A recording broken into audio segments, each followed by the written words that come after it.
मैं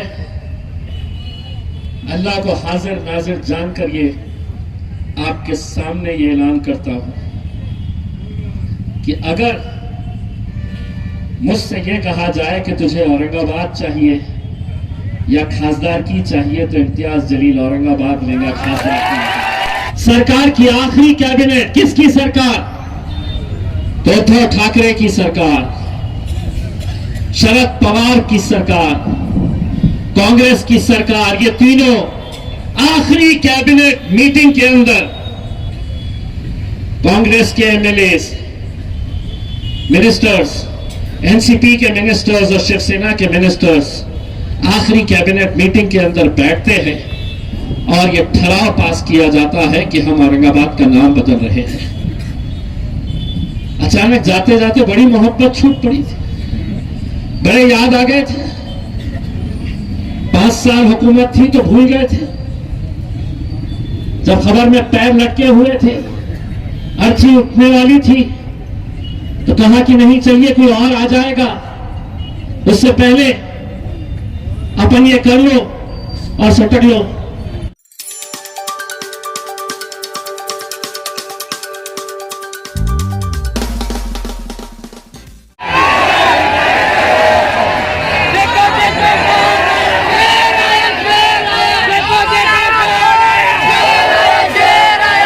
देखो कौन आया, देखो देखो कौन आया, देखो देखो कौन आया।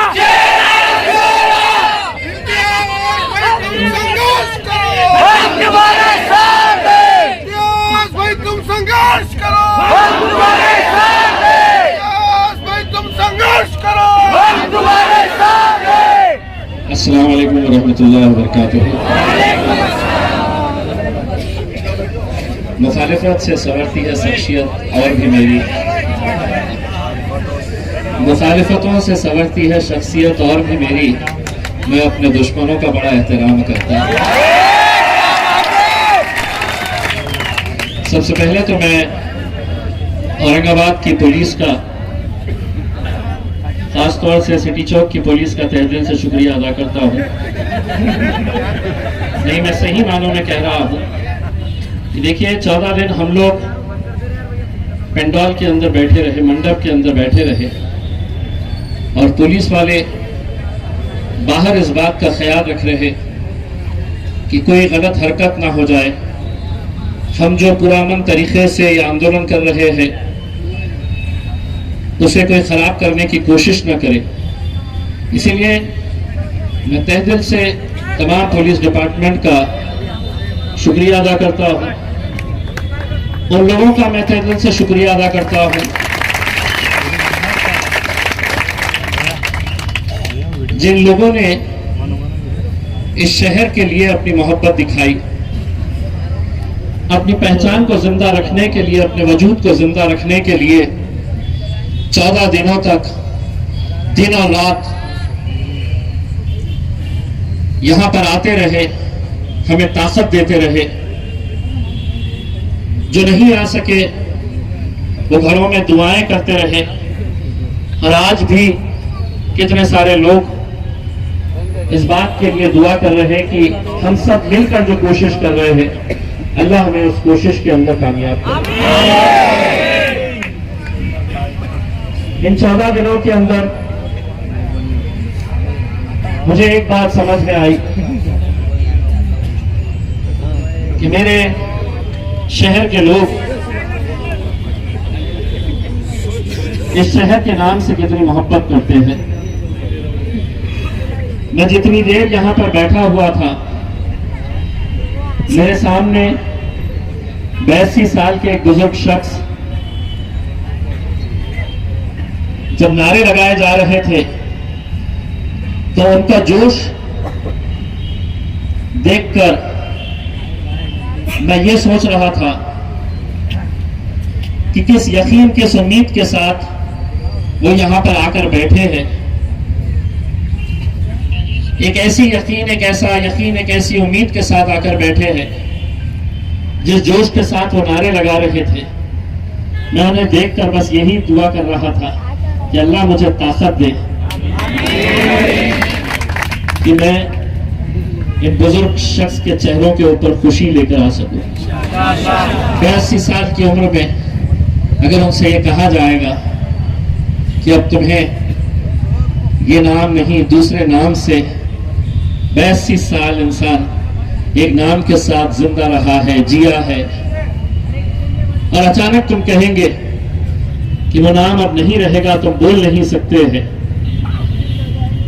मैं सबसे पहले कुछ बातें एक बार फिर से दोहराना चाहता हूं, वाजे करना चाहता हूं, और ये बात वो तमाम लोग जो सोशल मीडिया के ऊपर 24 घंटे इम्तियाज जलील के नाम के ऊपर मंत्र पढ़े जा रहे हैं, उनको बताना चाह रहा हूं कि मेरा मजहब नहीं इजाजत देता है कि मैं बेवजह किसी की मुखालिफत करूं।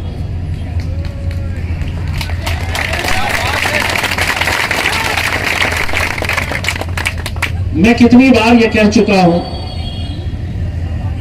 कि इस मुल्क के अंदर कई सालों से, कई सदियों से एक इतिहास रहा है। कई राजाएं आए हैं, कई बड़े बड़े दौर इस मुल्क ने देखे हैं, चाहे वो अंग्रेजों का दौर हो, मुगलों का दौर हो, छत्रपति शिवाजी महाराज का दौर हो, छत्रपति संभाजी महाराज का दौर हो। ये जितनी भी लड़ाइयां उस दौर के अंदर हुई वो मजहब के लिए नहीं थी, वो अपने एम्पायर को, अपनी हुकूमत को कैसा बड़ा कर सके। क्या ये सच्चाई नहीं है कि छत्रपति शिवाजी महाराज की फौज के अंदर जितने भी अहम ओहदेदार थे, उनके बॉडीगार्ड्स थे, वो मुसलमान थे। जब उस महान शख्स छत्रपति शिवाजी महाराज ने हिंदू मुस्लिम नहीं किया, तो आज उन्हें मानने वाले लोग क्यों हर बात के ऊपर हिंदू मुसलमान करने लग जाते हैं?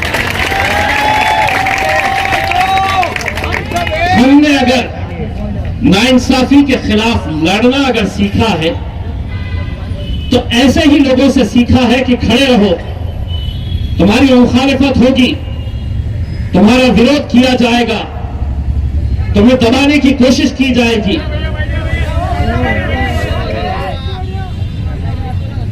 और ये काम उस दिन से चालू हो गया जब हुकूमत ने यह फैसला लिया कि हमारे शहर का नाम अब औरंगाबाद नहीं, एक नए नाम को उन्होंने हमें दे दिया और कहा कि नहीं, इसे तुम्हें कबूल करना पड़ेगा। उस वक्त भी मैंने एक बात कही थी कि मुल्क के अंदर जमहूरियत है और जमहूरियत के अंदर हुक्मशाही नहीं चल सकती है।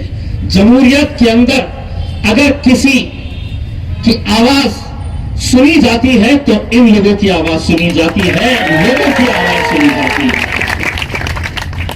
लेकिन अब इस मुल्क के अंदर पिछले कुछ सालों से हमें यह देखने को मिल रहा है कि हमने बोल दिए तो अब तुमको कबूल करना है, तुम इसका विरोध कैसा कर सकते हैं? मुझसे जब पूछा गया मुंबई के अंदर जिस दिन नाम हुआ तो कहा कि 35 साल 48 साल पहले बाल ठाकरे ने ख्वाहिश की थी कि नहीं इस शहर का नाम, तो आप उसका क्यों विरोध कर रहे? मैंने कहा वो शख्स ने कभी एक सादा कॉरपोरेशन का इलेक्शन नहीं लड़ा था। अगर उसके जज्बात मायने रखते हैं तो जिन लाखों लोगों ने मुझे दिल्ली तक पहुंचाया है, क्या मेरे जज्बात मायने नहीं रखते हैं? क्या मेरी आवाज से, क्या इन लोगों के जज्बात मायने नहीं रखते हैं? क्या कानून सिर्फ एक विशेष वर्ग के लिए है? क्या कानून के अंदर ऐसा है कि नहीं इम्तियाज जलील तेरे लिए अलग कानून है, हमारे लिए अलग कानून है? ऐसा तो नहीं हो सकता है। लेकिन इसके बावजूद लगातार कैसी कैसी बातों का सामना करते हुए 14 दिन लगातार आपने सुने हैं कैसे कैसे बयानात लोग दे रहे थे, लेकिन अल्हम्दुलिल्लाह ये अल्लाह का लाख लाख करम है और आप लोगों की ताकत है, किसी की मर में नहीं जमी है कि इम्तियाज जलील की आवाज की खत्म कर सके, दबा सके।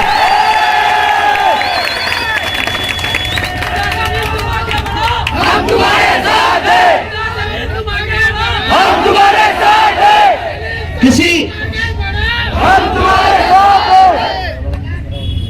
विधान परिषद की डिप्टी स्पीकर नीलम गोरे ने जब ये कहा कि ये गुंडे हैं, ये जो जमा हो रहे हैं, इनके ऊपर एनपीडीए का कानून लगाया जाना चाहिए, मैंने उदाहरण के साथ दिया, पूरे सबूत के साथ दिया कि कैसा ये लोग सत्ता हासिल करने के लिए सड़कों के ऊपर दंगे करते हैं। मैंने बताया कि पुणे में कैसे एक शिवसेना के नेता ने नीलम गोरे को फोन करके बताया था कि रास्ते के ऊपर उतरो, गाड़ियां फोड़ो, एक्सप्रेस वे पर जाओ तो गाड़ियों को, जो ट्रक को चलाओ। मन घड़त कह दिया था। अगर मन घड़त कहा होता तो 2 घंटे के अंदर पुलिस आकर मुझे उठा लेती, क्योंकि इतनी बड़ी पोस्ट के ऊपर, ओहदे के ऊपर बैठी हुई महिला के बारे में जब मैं कह रहा हूं तो पूरी जिम्मेदारी के साथ बोला। मीडिया वालों ने चलाए, किसी ने चलाया?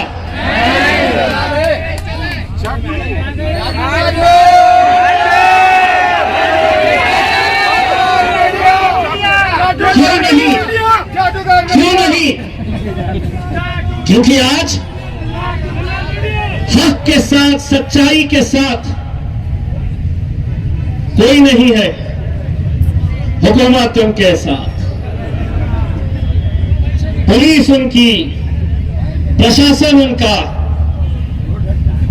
मीडिया उनका। लेकिन उसके बावजूद भी जितने लोगों ने जब भी हमारे इस आंदोलन के बारे में बोला, दिन में बोला, रात में सूद समेत वापस लेकर गया, फिर रात में सोचते बैठा कि गलत आदमी से पंगा ले रहा है। ये एहसास हुआ उन्हें।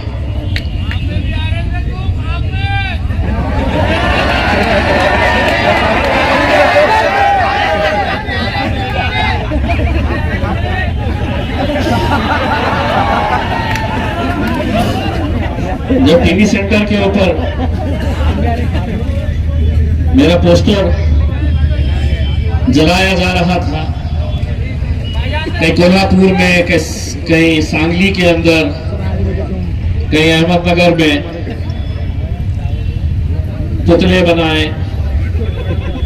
जोड़ो मारो, तो मैं देख रहा था इतने धीरे धीरे जोड़े मार रहे थे, इतने हल्के तरीके से जोड़े मार रहे थे। कहीं ना कहीं मारते हुए एहसास हो रहा था कि नहीं यार, बंदा बोलता सही है, बोलता सही है। कैसे कैसे यहाँ के नेताओं ने कहा,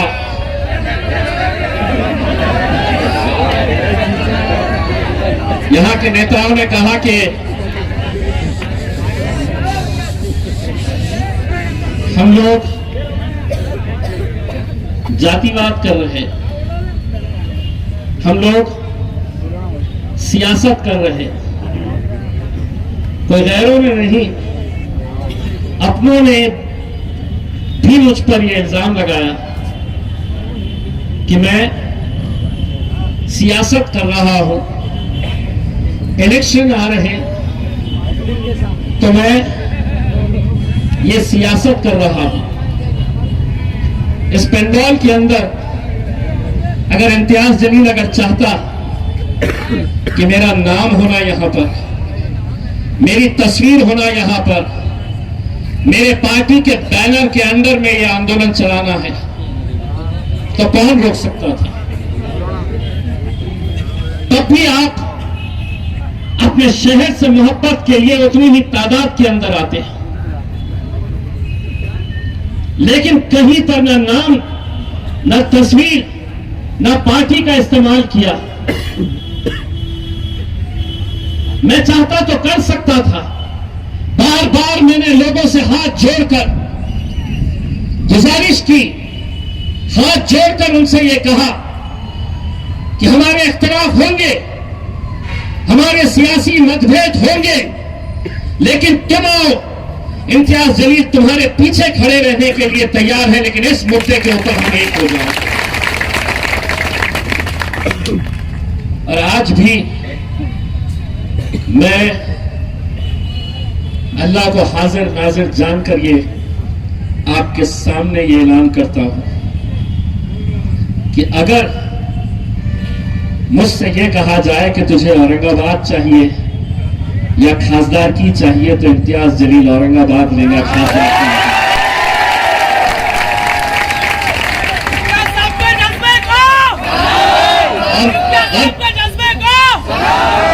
और यही चीज मैं सत्ता में बैठे भारतीय जनता पार्टी, शिवसेना या वो राजनीतिक पार्टियां, चाहे वो कांग्रेस हो, एनसीपी हो, वो अगर मुझे आजमाना चाहते हैं और मुझे ये कहना चाहते हैं कि चल हम ये आजमाना चाहते हैं कि तुझे अगर औरंगाबाद चाहिए तो तूने कल इस्तीफा देना चाहिए अपने खासदार की का। मैं कल का इंतजार नहीं करूंगा, आज दूंगा इस्तीफा। कब तक हम किन किन मुद्दों के ऊपर हम ऐसे ही भटकते रहेंगे? अरे हम डटे हुए हैं। आज कम से कम आप लोगों ने पूरे मुल्क के अंदर एक पैगाम दिया है कि अगर कोई दिल्ली में बैठकर मेरे शहर का फैसला करेगा तो उन्हें यह सोचना पड़ेगा कि अगर औरंगाबाद की आवाम सड़कों के ऊपर आ सकती है तो हमें भी सड़कों के ऊपर निकलना पड़ेगा।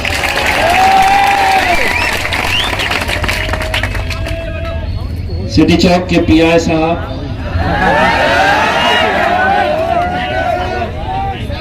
मैं ये नहीं कहता हूं कि एक पुलिस वाला सारे पुलिस वालों को रिप्रेजेंट करता है। हर एक की अपनी जहनियत है, हर एक की अपनी सोच है, लेकिन उन्होंने गाली देते देते मेरे बारे में यह भी कहा कि मैं जातिवाद कर रहा। मैं उनसे कहूंगा कि हवाई जहाज का टिकट मैं लूंगा, मेरे साथ हिंदुस्तान का सफर करिए। कितने गैर कौम के लोग तुम्हारे खासदार से मोहब्बत करते हैं, ये तुम्हें एहसास होगा। और क्या हमने किए हैं ऐसा? क्या जमहूरियत के अंदर ये इख्तियार नहीं है हमें कि हम यहां पर पुरअमन तरीके से हम यहां पर बैठकर हमारा आंदोलन चला रहे?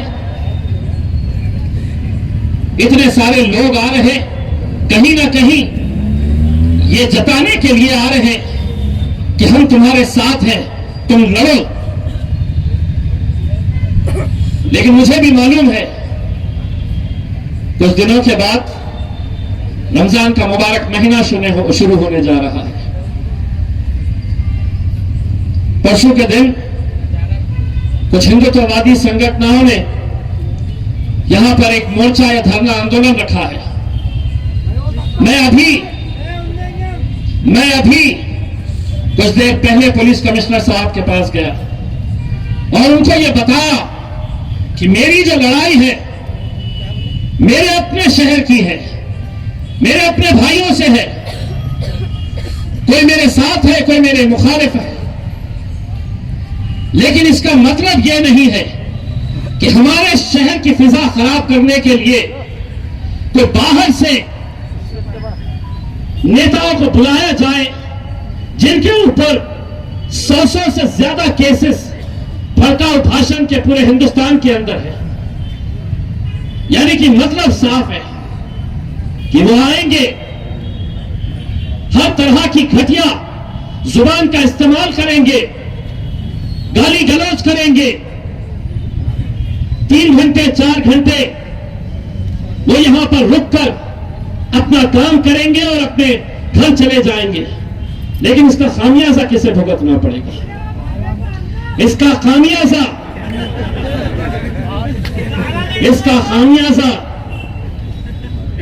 इस शहर को, इस जिले को, आपको लगता होगा, यकीन मानिए, पूरी जिम्मेदारी से यह कह रहा हूं, आपको लगता होगा कि ये आंदोलन में ज्यादातर तो सिर्फ मुसलमान नजर आ रहे हैं, कुछ हमारे दलित भाई नजर आ रहे हैं, बाकी सभी लोग बड़े खुश हैं। नहीं है, लेकिन मजबूरी है कि हम कैसे आए, कैसे एक एमआईएम के खासदार के पीछे उसके पेंडोल के अंदर हम कैसा बैठे। मजबूरी है उनकी, मैं समझ सकता हूं उनकी मजबूरी।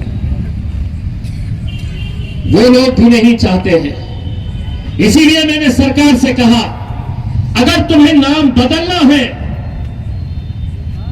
तो 35 साल पहले कोई नेता आएगा, और हां,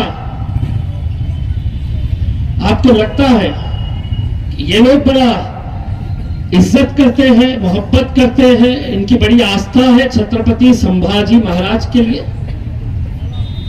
अगर ये करते तो 2014 से 2019 तक किसकी हुकूमत थी जब इम्तियाज जलील आमदार था? यही भारतीय जनता पार्टी, यही शिवसेना वाले 5 साल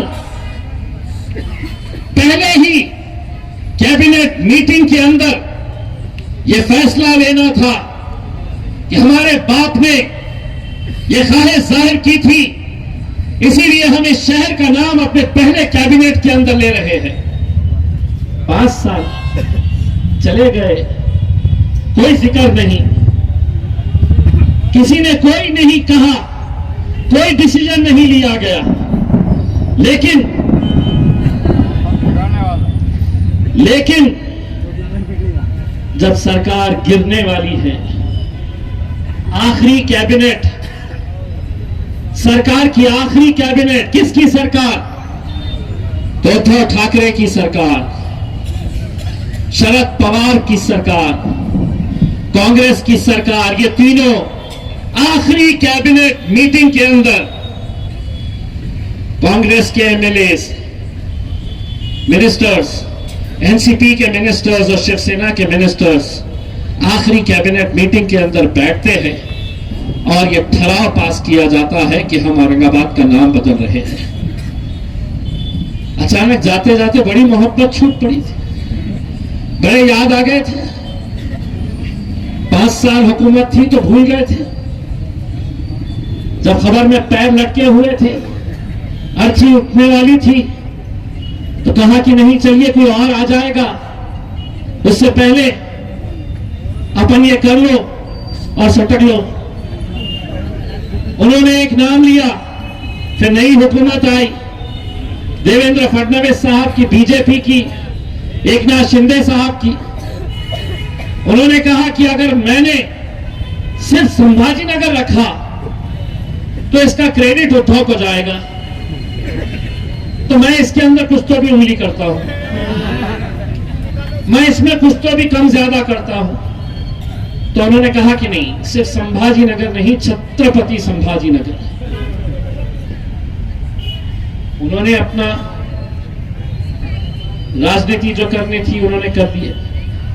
मेरा यह कहना है, अगर शहर इनका है, अगर शहर मेरा है, तो क्या नाम रखा जाएगा इसका इख्तियार भी इन्हें होना चाहिए और मुझे होना चाहिए।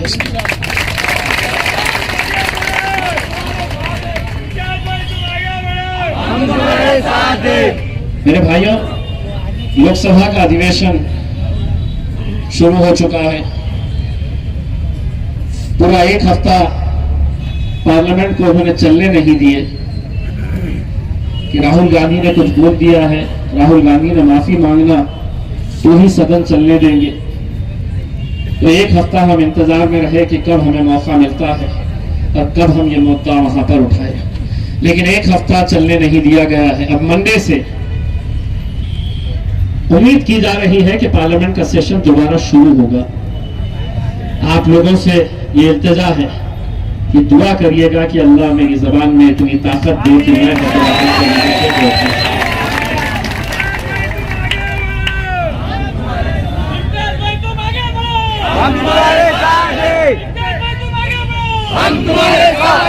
इसीलिए मेरे भाइयों,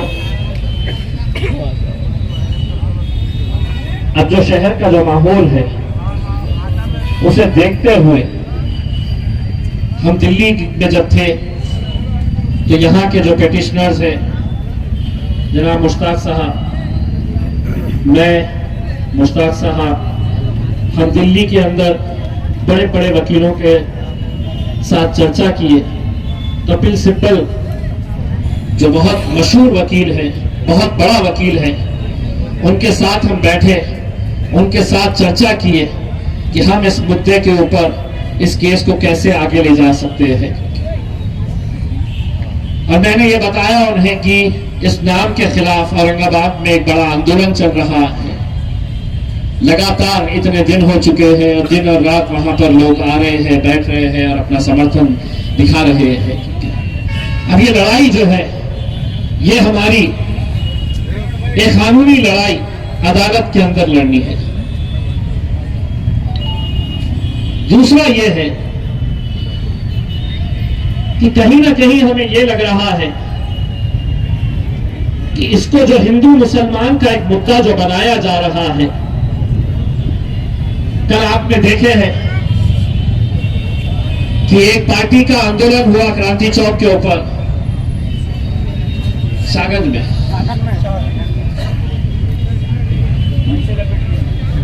उनका आंदोलन था, महफिल उनकी सजी हुई थी, चर्चा से भी इम्तियाज जलील का कर रहे थे।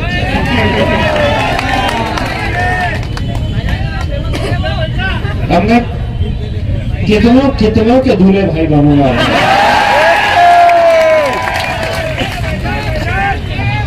अब मैं क्या करूं, एक अनाज 100 बीमार। अब परसों भी आएंगे, एक ऐसा नहीं रहेगा जिसके हाथ में माइक दिए तो शुरू करेगा इम्तियाज जलील। इसीलिए मैंने अपनी तकरीर की जो शुरुआत की थी, एक बार फिर से दोहराता हूं कि मुखालिफत से संवरती है शख्सियत और भी मेरी, मैं मेरे दुश्मनों का बड़ा एहतराम करता हूं।